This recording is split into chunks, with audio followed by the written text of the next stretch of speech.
స్వాతంత్ర్యం వచ్చినప్పట్నుండి 1990ల వరకు మన భారత ఆర్థిక వ్యవస్థ చేసిన 40 ఏళ్ల ప్రయాణాన్ని ఇప్పుడు చూద్దాం. 1947లో స్వాతంత్రం రాగానే అసలు మన దేశాన్ని ఆర్థికంగా ఎలా నిర్మించాలి అన్నది అప్పటి నాయకులకు ఎదురైన అతిపెద్ద సవాలు. అప్పుడున్న ఆప్షన్స్ రెండే: మార్కెట్ నడిపించే పెట్టుబడిదారీ విధానం లేదా ప్రభుత్వమే అన్నీ చూసుకునే సామ్యవాదం. ఏది బెటర్? ఈ రెండింటిలోని బెస్ట్ ఫీచర్స్ తీసుకుని ప్రైవేట్ మరియు ప్రభుత్వ రంగాలు కలిసి ఉండే మిశ్రమ ఆర్థిక వ్యవస్థను మనవాళ్లు ఎంచుకున్నారు.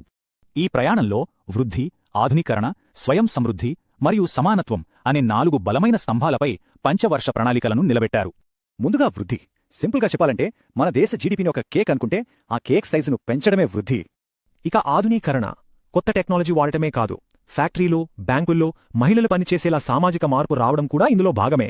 మూడోది స్వయం సమృద్ధి. ఇతర దేశాల జోక్యం మనపై పడకుండా ఉండాలంటే మనకు కావలసినవి మనమే తయారు చేసుకోవాలి కదా. చివరిది సమానత్వం.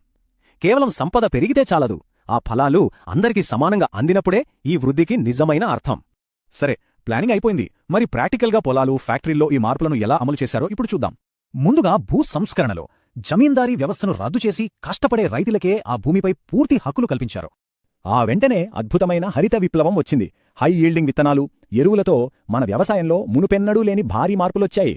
దీనివల్ల మనకు తిండి గింజల కోసం ఇతర దేశాలపై, ముఖ్యంగా అమెరికా దయాదాక్షిణ్యాలపై ఆధారపడే కర్మ తప్పింది. అది నిజంగా అద్భుతమే. ఇక పరిశ్రమల విషయానికొస్తే 1956 విధానం ద్వారా కీలకమైన ఫ్యాక్టరీలన్నీ ప్రభుత్వమే కఠినమైన లైసెన్సులతో తన చేతిలోకి తీసుకుంది. అలాగే మన దేశీయ పరిశ్రమలను విదేశీ కాంపిటీషన్ నుంచి కాపాడేందుకు టారిఫ్లు, కోటాల్లాంటివే గట్టిగా అమలు చేశారు. ఒకసారి డేటా చూస్తే 1950ల ప్రారంభంలో మన ఆర్థిక వ్యవస్థ దాదాపు పూర్తిగా వ్యవసాయ రంగంపైనే ఆధారపడి ఉండేది. కాని కట్ చేస్తే 1990 నాటికి సేవా మరియు పారిశ్రామిక రంగాలు పుంజుకుని జీడీపీలో తమ వాటాను భారీగా పెంచుకున్నాయి. అయితే ఇక్కడ కొన్ని విజయాలతో పాటు భారీ లోపాలు కూడా ఉన్నాయి.